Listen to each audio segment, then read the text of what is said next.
الحمد لله الحمد لله نحمده ونستعينه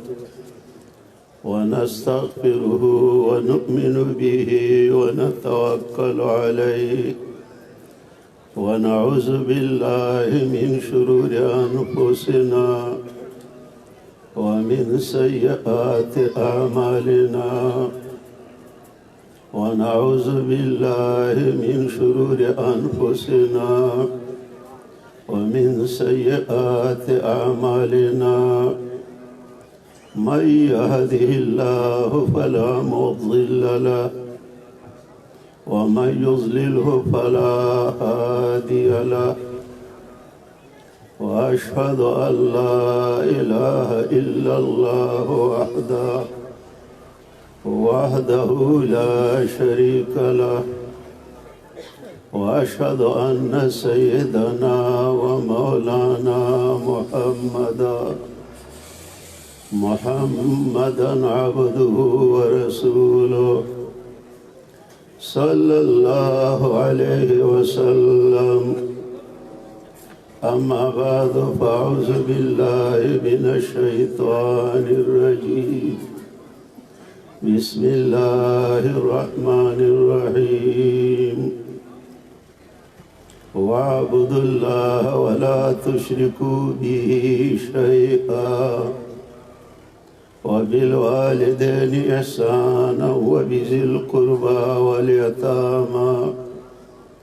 والمساكين والجار ذي القربى والجار الجنب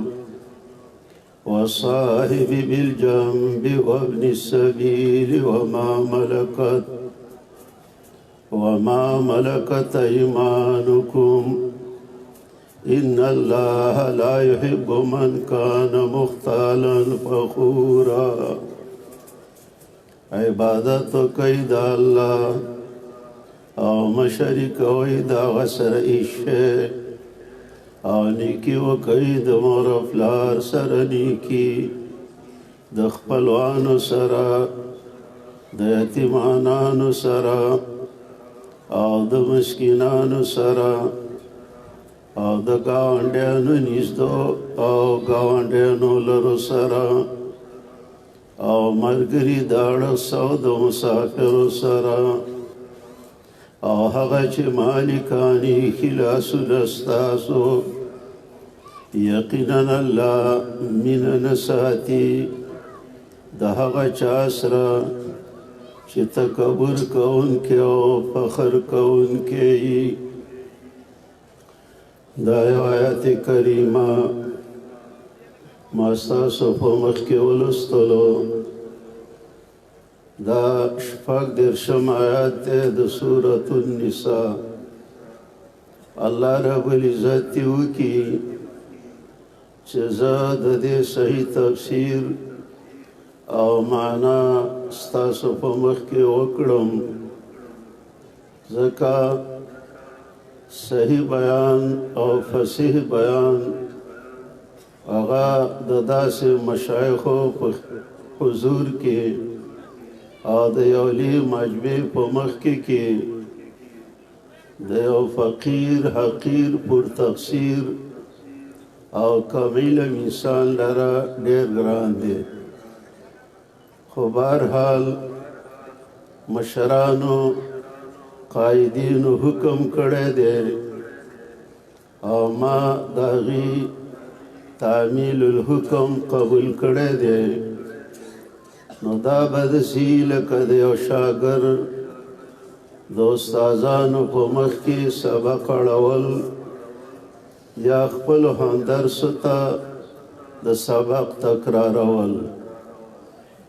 سورة النساء څلورم سورت دی د قرآن پاک. اول سورت دی سورة الفاتحه، دویم سورت دی سورة البقره او دریم سورت دی سورة آل عمران او څلورم سورت دی دا سورة النساء. د دې سورت د ما قبل سره ډېر مناسبتونه دي رابطونه دي هغه په علماء کرامو باندې مخفي نه دي. یو په هغه رابطونو کې هغه دا دی چې مخکې درېواړو صورتونو کې اصلاح د عقیدې وشوه، نو په دې صورت کې اصلاح د معاشرې کېږي. او ما ته د ناظم محترم د طرفه نه هم دا موضوع حواله شوې ده چې ته په اصلاح المعاشره باندې څو خبرې وکړه. یا رابط ما قبل سره دا شو چې هغو کې اصلاح العقیده وه، په دې کې اصلاح المعاشره وه. هغه اولنی صورت چې هغه ام القرآن دی، د پنځه نومونو د باري تعالی نه په وسیله نیولو باندې بعد موږ دوه لفظونه د الله تعالی سره کوو، ایاک نعبد و ایاک نستعین. خاص تا عبادت کوو او خاص او فقط لتانا مدد او کومک غواړو. بیا سورة البقره کې څلورو ځایونو کې اصلاح د عقیدې وشوه. یویش آیات کې وایي یا ایها الناس اعبدوا ربکم. د دنیا عام خلکو ته خطاب دی چې خلکو عبادت کوي صرف در خپل، او مفسرین معنا کوي وحیدو ربکم. او بیا پنځه دلایل عقلیه پې ذکر کړي دي. نو دویمې پارې کې بیا وایي څنګه چې زمانه مخکې د کوستان مولانا مدظله العلی غایات ویلي و الهکم اله واحد. مددگار ستاسو مددگار صرف ایک الله دی. نو بیا آیات کرسی کې په درېیم ځل وایي الله لا اله الا هو الحي القیوم. الله چې دی بل مددگار د هغه نه سوا نه وي، همیشه دپاره ژوندی هغه دی، زنده باد هغه دی. القیوم د ټول عالم انتظام هغه کوي. نو بیا په څلورم ځل اخري رکوع کې بطور نتیجه او خلاصې ذکر کړو لله ما فی السماوات و ما فی الارض. الله لره هغه دي چې په اسمانونو کې دي او په ځمکه کې دي. نو څلور ځلې ولې دا دعوه ذکر کړه؟ هغه ډېر وخت غواړي. نو بیا دویم صورت شو سورت آل عمران. د هغه په سر کې دویم آیات کې وایي الله لا اله الا هو الحي القیوم. الله چې دی نه بل مددگار او کارساز،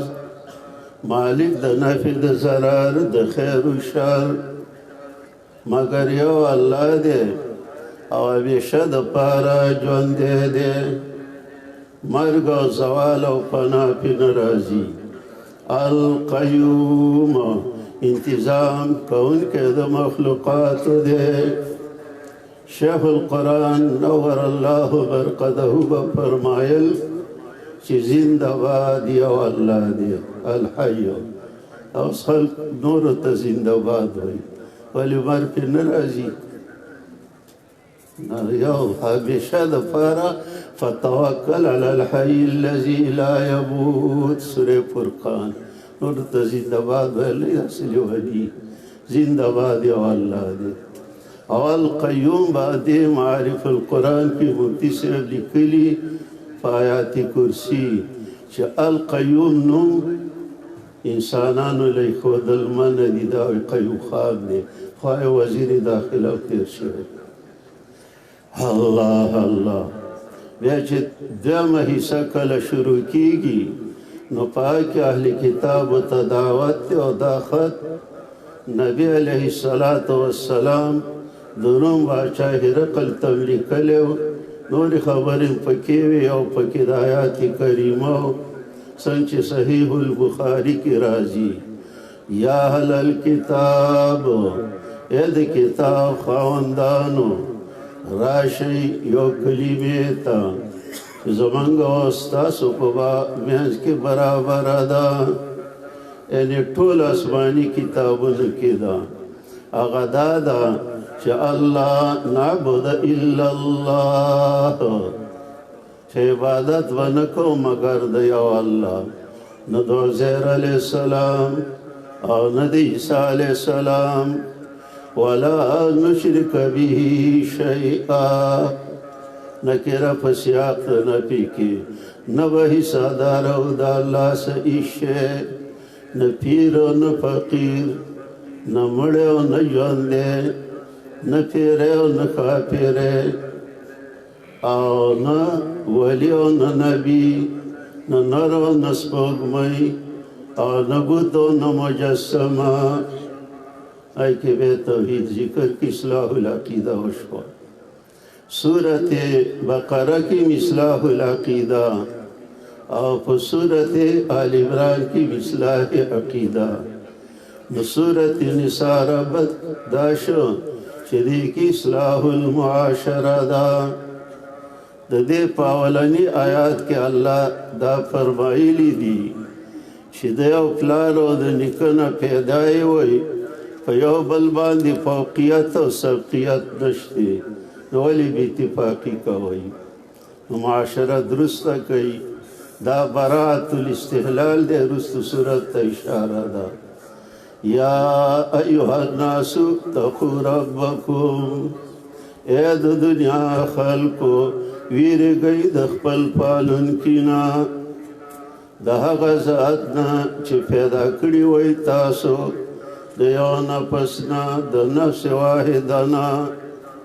عام مفسرین فرمایي چې هغه ستاسو پلار حضرت سیدنا آدم علیه السلام دی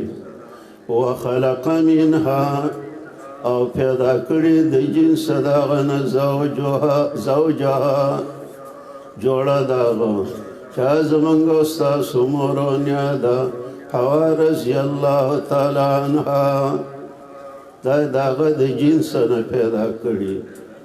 د بخاري چې کوم حدیث کې راځي چې ښځه د کجې پختۍ نه پیدا شوې ده د پختۍ نه بیا هغه کجه ډېر خلک ران ملاتې کې هوا به یې واخیسته حال دا د بخاري لټ په لټ کوي کې د هوا به یې نوم نه وي جنسي ښځې ویلې ده او په هره ښځه کې څه نه څه کجلي کې نو ته به د ګزارې مولوي صاحب یې ګزاره به ورسه کې بعضې خلک یو لطیفه بیانوي چې یو لوهارو موږ ورته انګر ویو نو هغه نه به جمع نه قضا کېده تکبیر الله به یې رسو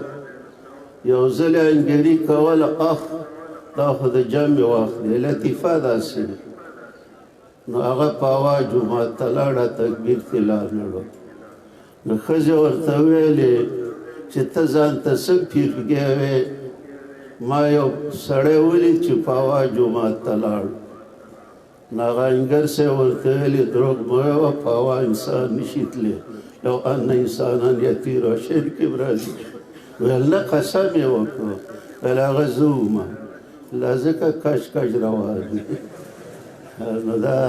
بیبیانو سره ګزاره کوئ نو دلته د منها مطلب دا دی د جنس د هغه نه چې القرآن رحمت الله علیه به دا معنی کوله چې من بقیت طین آدم چې د آدم علیه السلام د کالبوت نه کومه خاوره پاتې شوې وه د هغې نه او د دې معنی هم دا عام مفسرین وایي کبیر هم وایي ابوبکر رازي هم وایي چې د جنس د هغې نه او پیدا کړي دي د دې دواړو نه خواره کړي دي سړي ډېر ونساء او ښځې ډېرې او مخکې کثیرن لفظ ذکر شو نو دا هم کثیرتن شو په ما سبقه وکړه نو دا ټول د آدم او د حوا علیهم السلام اولاد دی. ډېر خلک وایي که نه په نسبونو فخر کوي، نو په نسبونو فخر څه کوي؟ دې کې نه پنجابی دی، نه پښتون دی، نه سندین دی، درویش خو د احمد سے نه شرقي ہے نه غربي، او گر ان کا نه دلی نه سپاهان نه سمرقند، ټول مسلمانان رونه دي. دې نه ډېر سړي او ښځې خواره کړي. نو دوباره وایي د تاکید دپاره واتقوا الله الذي ویرګئ د الله هغه ذات نه تساءلون به د لیوتې حذف شوي د صرف قاعده ده تتساءلون به چې د یو بل نه سوال کوئ د هغه په نوم او باب مفاعله ده د مشارکت دپاره ده. والارحام مدارک وی نور چې اتقوا الارحام ان تقطعوها ویرګئ د پرې کولو د صله رحمۍ نه چې پرې کوي دې له دې نه ویرېږئ. ان الله کان علیکم رقیبا الله په تاسو دی نګران. یوم پلار دی یوم نیکه دی، نو په دې کې په یو بل فوقیت نه وي. اوس تاسو اندازه وکئ هغه نقل دی وایي په هر ځای کې دیګ باندې دی ورته د لاندې دی. عوام غریبانان خو پرېږده هغه نه د قرآن نه خبر دي او نه د حدیثو نه، خو ډېر علماء کرام ماته داسې معلوم دي چې هغه د خپلو خپلوانو سورانوي. نو که هغه امین نه پوهېږي نو ته خو عالم یې ورشه که نه سلام یې وکړه. او اکثر د دنیا په وجه وران دي او د دنیا قدر که د الله په دربار کې د ماشي د وجر په اندازه نو حدیث قدسی کې راځي ما به کافرو ته یو ګوټ به نه وي ورکړی. نو په ماشي په وزر وران دي، څوک د عزت او د ذلت په وجه باندې وران دي. نو دا صورت د سر نه اصلاح المعاشره شروع کړه. معاشره به په دې درستېږي چې ته قطع د صله رحمۍ نه کې. او هغه حدیث دی کې د متشابهاتو نوم دی چې صله رحمۍ له به یو شکل ورکړی شي او د الله د لږ غوټې له به ورشي، متشابه دی. نو الله به ورته وفرمایي چې مه ولې وای دا د هغه چا مقام دی چې د صله رحمۍ نه ستا په دربار کې راپورټ کوي. نو الله به ورته ووایي چې ته په دې نه خوشحالېږې چې زه به هغه څوک د خپل رحمت نه قطع کړم چې ته یې قطع کړې، او زه به خپل رحمت ته هغه څوک پیوسته کړم چې ته یې پاللې. زما وروڼو دې مجموعه کې چې څونه وایي چې د چا د دنیا په ورځ ورانه ده، نو تاسو ورشئ وروره السلام علیکم. او که نه نو معاشره نه درستېږي چې ته وایې زیمه او هغه وایي چې زیمه، نو په دې معاشره نه درستېږي. بل دا ده چې په دې کې اصلاح العقیده او معاشره داسې وشوه چې موږ په صورت فاتحه کې عرض وکړو ایاک نعبد و ایاک نستعین، خاص تعالی عبادت کوي الله او خاص لتا نه مدد غواړو. شیعګان نیو چې عالي مدد، بریلیان نیو چې د یا رسول الله کال پرست کوو، او دارنګې یا چاریا چغه نه وی ازبکیان نیو،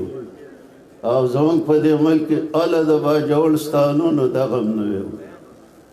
او څوک وایي اله د ځمکې د سر ولیانو. خاص تعالی عبادت کوو او ستا نه مدد غواړو. نو سوره بقره کې وایي ولا نعبد البقره، د غوا عبادت نه کوو کما عبدته اليهود والمشرکون، یهود د غوا زامنو د خسیو د غوا عبادت به کوو. اوس هم چې کوم یهودي دا د غوا زامن دي او څنګه کوو. نو قرآن ډک دی، تاسو ته معلوم دی چې سامري منافق هغه خسي شکل جوړ کړی او سوره طه کې بیا راځي هذا الهکم اله موسی فنسیه، او دې صورت کې د هغې واقعه ده چې موسی علیه السلام ورته ویل چې غوا د غواګانو نه حلاله کوي نو البحر المحیط او مدارک او روح المعانی وایي چې عقیده صحیح شي او دارنګ د مشرکانو غوندې ونیو د مکې مشرکانو رسوم جاهلیت کې لیکلي دي چې باران به نه کېده نو سلع یو ګیا وه د غوا لکۍ ته به یې وتړل او غوا به یې په غره روانه کړه هغه به سوله لباړې به یې والې نو دې د غوا زامنو به ویل د الله تبنګ له وسیله ده درخواست کوي چې الله باران وکړه لکه هغه مشهور شاعر ویلي رسوم جاهلیت کې د هغه دا شعر راغلی اجاعل انت بعقورة مسلحة ذریعة لك بین الله والمطر ای هغه څوک چې غواګۍ دي په دې حالت کې چې سله ګیا دي ورته لکۍ ته تړلې دا د ذریعه د الله د بارانه په منځ کې کړه او دغه رنګ د شیخ القرآن رحمت الله علیه نه ما اورېدلي وو چې د هندوانو په وید کتاب کې په اووم مخ کې لیکلي دي چې دا دنیا د غویي په ښکر ولاړه ده نو هندوان ټول د غویي او د غوا زامن شو غلطه طریقه شوه زمونږ باجوړ کې به پخوا دا رسم و چې باران به نه کېده نو هغې به چانده وکړه او غوا به یې پرې واخیسته او د سوکنو بابا علیه رحمت په نوم به یې ذبحه کړه اوس به باران کېږي دغه جاهلان هم داسې الله اوس رڼایي راوسته نو د غوا عبادت نه کوو او بیا صورت آل عمران شو ولا نعبد آل عمران او موږ د آل عمران عبادت نه کوو عمران یو نیک سړی و د بیت المقدس امام بیا چې کله وفات شو لور یې مریم ابۍ وشوه او د هغې بچوړی عیسی علیه السلام نو دا دواړه آل عمران شو نو دا پیرنګیان کوي پیرنګیان دوه اویا ډلې دي یهود یو اویا ډلې دي په پیرنګیانو کې یو نستوریه ده بله ملکانیه ده بله یعقوبیه ده یوه ډله وایي خدایان درې دي بله ډله وایي الله عیسی یو شی دی د حلول عقیده ده او بل وایي دا د الله زوی دی نو ولا نعبد آل عمران څنګه چې پیرنګیان شي سترګې کوي دیم ځان ته انسانان وایي او د بندگانو عبادت کوي نو اوس دا صورت رالو اصلاح المعاشره ونؤتي حقوق النساء او د ښځو حقونه ورکوو نو نن ټول اغیار کفار او اشرار دا وایي چې په اسلام کې د ښځو حقونه نه وي ولې نه وي ونؤتي حقوق النساء نو د مشرکانو غوندې هم نیو چې هغوی به ظلم کو د زنانو سره نو موږ حقوق النساء ورکوو نو فانزل علینا مائدة من السماء نو خپل رحمتونه په موږ راولېږه د دې صورت نوم هم صورت النساء دی ما د شیخ القرآن رحمت الله علیه نه اورېدلي چې دوه قومونه ډېر ضعیفانو او ظلمونه ورسره شوي دي اوس هم کېږي یو زنانه او بل یتیمانان دا صورت چې تاسو وګورئ نو بس اړه به دې باره کې او هغې به ورته په خپله اصطلاح کې صورت المستضعفین وی د یتیم په باره کې بار بار راځي خو لسم آیات کې وایي ان الذین یاکلون اموال الیتامی ظلما انما یاکلون فی بطونهم نارا وسیصلون سعیرا چې د یتیم مال په ظلم خوري نو ګېډې ته یې اور واچو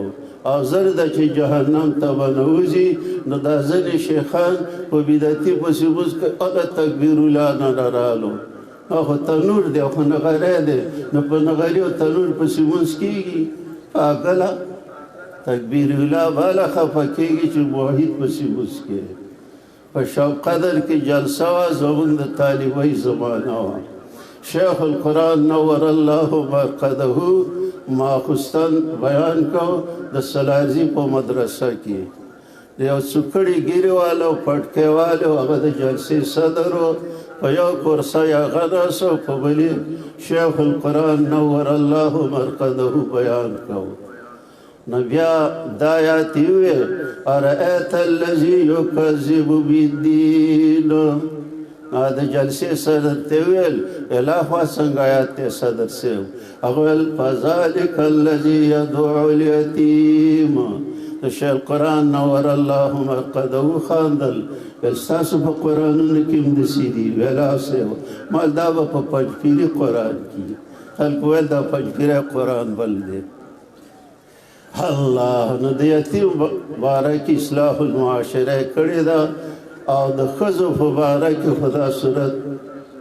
مقصودي راغلی ما په خپل فتح الرحمن کې تفسیر کې لیکلي کېدای شي زما په تتبع کې فرقي شل ځایه لفظ د نساء په دې صورت کې راغلی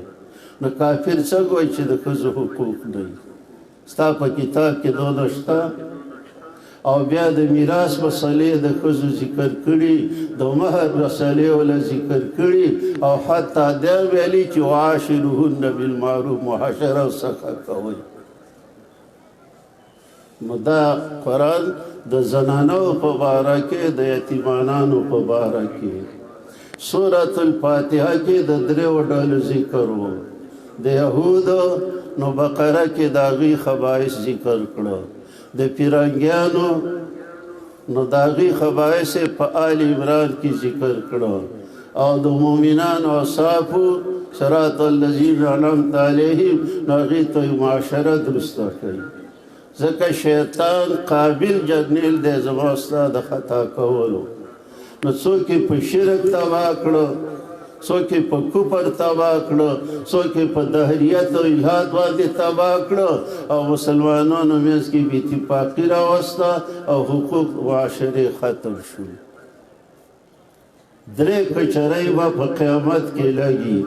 یو د عقیدې په باره کې نو د شرک بخښنه نه وي او یو د حقوق العبادو په باره کې نو الله ظالم نه دی چې تا ته پردی حق وبخي او یو د حقوق الله په باره کې نو الله باچا دی چې پې کمیږي نه که خپل حق تا ته وبخي نو بیا بخي دې وجې نه موحدینو له پکار دي چې هغه د حقوق العباد ډېر خیال وکړي او چې د حقوق العباد خیال نه کوي نو الله ورته بیا د دې بخښنه هم نه کوي ما چې کوم آیت کریمه ویلې ده نو په دې کې اصلاح العقیده هم ده او اصلاح المعاشره هم ده د اصلاح العقیده دپاره دوه جملې استعمال کړي یو واعبد الله او دویمه ولا تشرکو به شیئا نو چې عقیده دې صحیح شوه موحد شوې پنجپیری شوې نو اوس حقوق العباد هم پوره که مثال او معاشره صحیح که نو بیا د 9 قسمونو مخلوقاتو حقونه ذکر کړي یو د مور او پلار او دارنګې د هغې نه بعد د خپلو خپلوانو دارنګې د یتیمانانو د دې دا حقونه ذکر کړي دي او د مسکینانو د نږدې ګاونډیانو د لرې ګاونډیانو د ملګري د اړخو د مسافرو او د غلامانو نو دا حقوق د باری تعالی ذکر کړي د اصلاح العقیدې دپاره او نهی د انسانانو د مخلوقات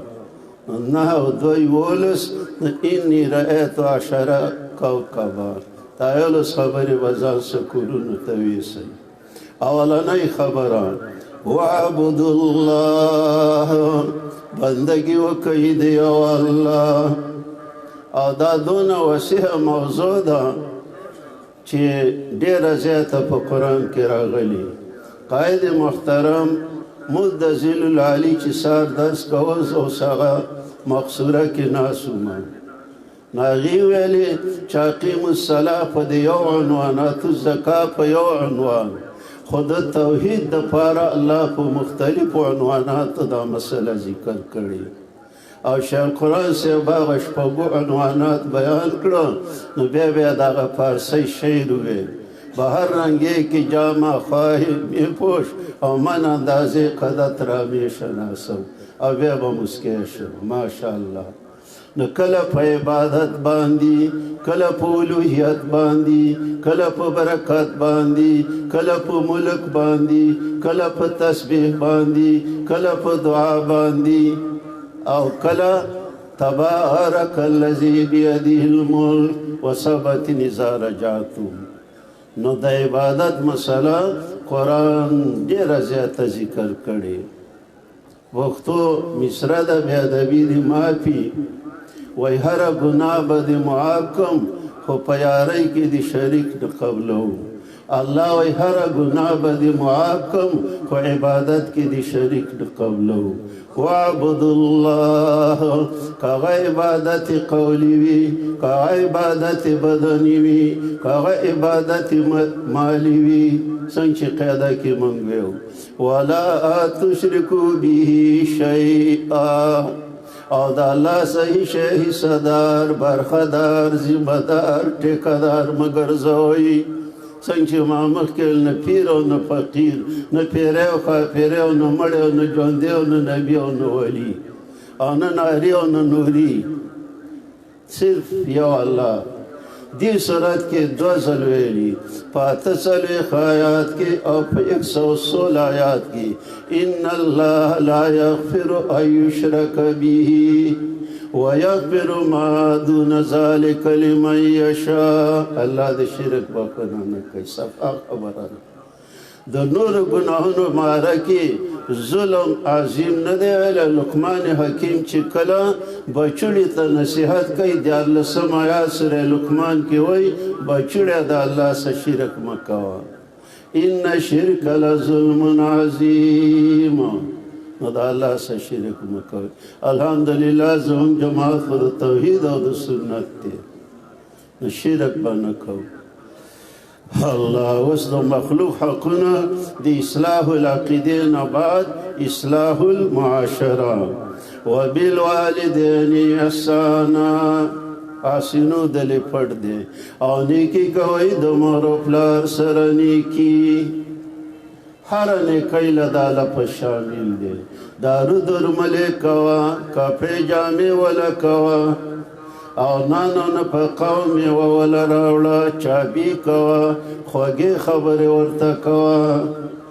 هغه نه وی چې لغزېدلې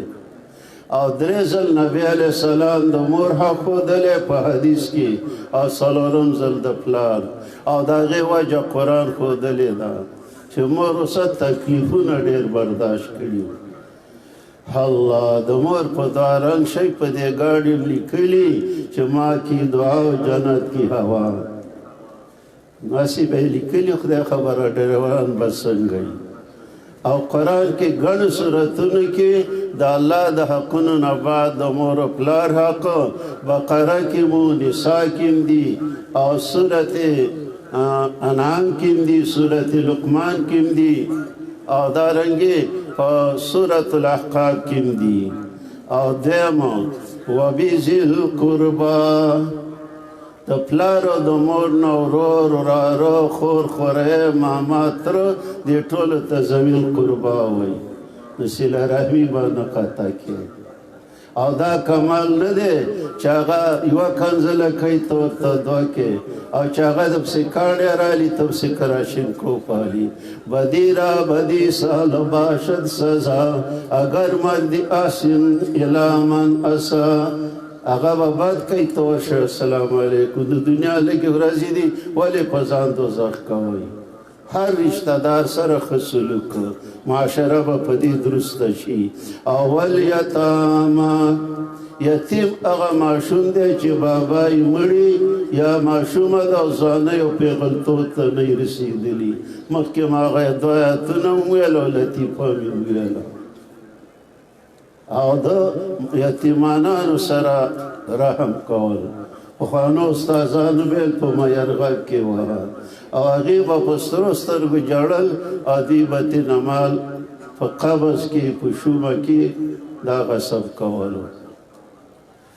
الله الله نو د ټولو یتیمانانو سره د کلي په یتیمانانو به رحم کوئ چې معاشره درسته شي. کابل والا نن سبا وایي والله علم چې څنګه به حالي وایي 6,000 کونډې زموږ څه دي که 6 لکه ویله غالبا ته شکریه ادا که هغه باندې ځان غټ مه حسابوه. او بیا فرمایي والجار ذی القربی والجار الجنب نږدې ګاونډیان او لرې ګاونډیان. نن یو په باره کې تذکره وشوه چې ډېره ښه ښځه ده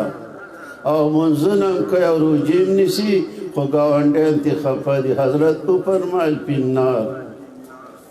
د بلې په باره کې چې عبادات هم دونه ډېر نه دي خو ګاونډیان ترې تنګ نه دي. هغې وفرمایل دا جنت بیبي ده د ګاونډیانو خیال کوي او نارینه دې د ګاونډیانو خیال کوي. او بیا فرمایي والصاحب بالجنب ملګری د اړخ. نو دا معنا ده چې طالب العلم دی په یو کمره کې دی درسه خیرکم الینکم مناکب او تا سیګریټ کړي دي او نصار او پیاز دي خوړلي او شوملې دي څښلي او د خولې نه دې شخړه وځي نو دا مه کوه هغه ته ضرر مه رسوه. او حضرت علی رضی الله تعالی عنه وایي چې ملګري د اړخ نه بیبي ده. نو دې ستا د دوو سترګو دپاره ټول خام قبیل پریښې مهر وله ورکه نانو نفقه وله ښه ورکوه په حیا او پردې ساته د قرآن دعوت ورکوه چې سبا له بې هغه دوزخ ته لاړه نه شي. صاحب بالجنب دا د ښځو سره معاشره ده. دې صورت کې په خپله وایي وعاشروهن بالمعروف. او بیا فرمایي وابن السبیل او مسافر سره طلبا دي دارالقرآن کې دي بله مدرسه کې دي مسافر دي نو بد به ورته مه ګوره ښېګړه ورسه وکړه او ستړي مه شي ورته وویوه. موږ چې نن 59 کاله مخکې پنجپیر ته رالو نو په زیده کې کوږ شو ټانګه کې رالو زړه مدرسه وه نو امیر ویل د حافظانو جومات له لاړ شئ. موږ 3 ملګري وو هغه موږ نه پېژان چې د کله جامع مسجد نه بهر شو نو د یو دکان مخې ته سپین ږیري ولاړو. موږ ویل بابا د هغه د حافظانو جومات ته کومه لار تلې نو هغه رانه بستره واخیسته الله دې قبر منور کړي. ویل بچو راځئ او دا آیاتي وی کانهن الیاقوت والمرجان زموږ په هورې نیواله کاني په تا راته یاقوت او مرجان ویل دا د پنجپیر خلک وو. که دې نورې څه ونه کړي او یو طالب ته ستړي مه شي وایي وظیفه والا ورکړي د چای یوه پیاله یې والا ورکړي نو بیړه یې پورې ده. نو مسافر سره ښه سلوک کول. او بیا فرمایي وما ملکت ایمانکم هغه چې مالکانې خلاصونه ستاسو. اوس خو جهاد نه او چې نو خلک ورته دهشتګردي وایي او چې وي نو بیا په اصولو ډېر کم دی. که نه دا د امریکې جنکۍ او زامن به زموږ وي دا وینځې وي او دا به زموږ غلامان وي. الله دې داسې وخت راشي چې د برطانیې او د امریکې او د نورو کفري طاقتونو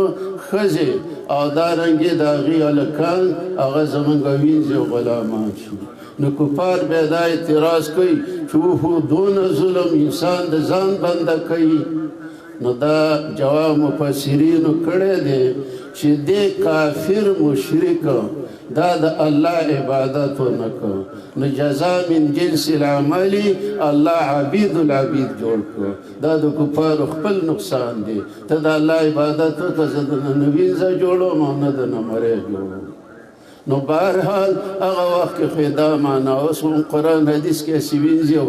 مرۍ روي او فرضي مسله ده. الله دې هغه وخت راولي چې د کافرو ښځې او د هغې بچي د مسلمانانو وینځي او غلامان شي او دا الله ته څه ګرانه نه ده. وما ذلک علی الله بعزیز. نو اوس بیا خیر د عامه معنا وکړو چې ما ملکت ایمانکم چې ستاسو کم نوکران دي د هغو سره ښه سلوک کوئ یا کم حیوانات دي نو د هغو سره ښه سلوک کوئ تفسیر القرطبي لیکلي چې پیشو دې په کاله کې نو د نانو نفقې خیال یې وکړه دا نه چې هغه میو وکړي او تپسې څپلۍ راوالي نه تاله به الله ولي رزق درکړي د سپو خیال هم وکړه ځکه چې هغه یو کس یا یوې کسې چې بدعمله مو او سپیله په موزه کې اوبه ورکړې وې نبي علیه السلام یې له الله وبخله او بلې ښځې چې پیشو تړلې وه چېرته به یې تیپیس کړي وو ځکه وایي شوده دار چا خوښ دي خو د ښځو پې سر پیشو پې سر ورکړی که وایي دا ږیره دار چا خوښه ده خو دا غندلې خو د زنانو پې دا ږیرې ورکړي دا نقل دی نو بهرحال چېرته به یې شوده ماسته تیسکلي وه هغه یې تړلې وه او د ولږې د لاسه مړه شوه نبي علیه السلام وایي دغه پې جهنم ته لاړه په نوکو به وایي نو د الله د حیواناتو څخه غوا ساتې نو مړی ساته پارمۍ میښه دې ده نو مړی ساته نوکر دې دی نو اخره هم انسان دی نو د هغه سره ظلم مه کوه او دا کارونه د الله دپاره کوه یقینا الله مینه نه ساتي د هغه چا سره چې تکبر کوونکی په نورو ځان غټ حسابوي یو شان یې د آدم او د حوا علیهم السلام اولادي او خپل مناقب بیانوي چې داسې یم او زه داسې یم فخوره فخر کوونکي نو دې آیات کریمه کې اصلاح العقیده مو شوه په هغې مشایخو بیانونه کړي او د اصلاح العقیدې نه بعد اصلاح المعاشره وشوه او دا د نبیانو کارو شعیب علیه السلام چې کله بیان کو هغه قوم ته دا ویلي چې زه ان اريد الا الاصلاح